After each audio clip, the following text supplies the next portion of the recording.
નમસ્કાર દોસ્તો, Sardar Patel university comedy radio station radio campus 90.4 FM પરથી હું વિનીતા બ્રહ્મભટ્ટ એક લઘુકથા લઈને આવી છું, જેનું શીર્ષક છે જોગ, જેના લેખિકા છે ડૉક્ટર ગીતા રમેશ વેદ.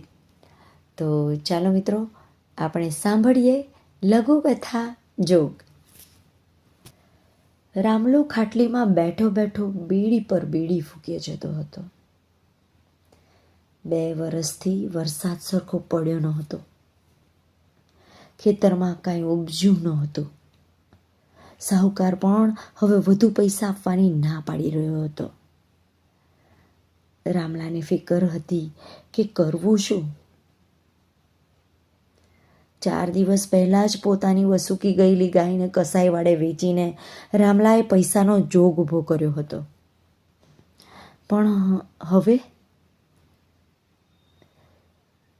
ત્યાં તેની નજર આંગણામાં કચરો પૂંજો વાળી રહેલી પોતાની જુવાન થઈ રહેલી નમાઈ બાળ વિધવા છોડી પર અટકી ને રામલાની આંખો ચમકી.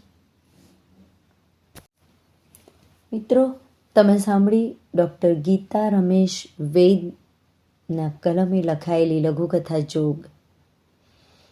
મિત્રો, દરેક દુકાળનો અંત વરસાદથી નથી થતો. કેટલાક દુકાળને અંતરના આંસુઓથી પૂરો કરવો પડે છે.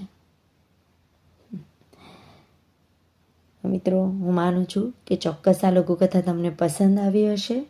તો ફરી મળીશું એક નવી લાગણી, નવી વિચારસરણી અને એક નવી લઘુકથા સાથે. ત્યાં સુધી સાંભળતા રહો 90.4 FM. આવજો.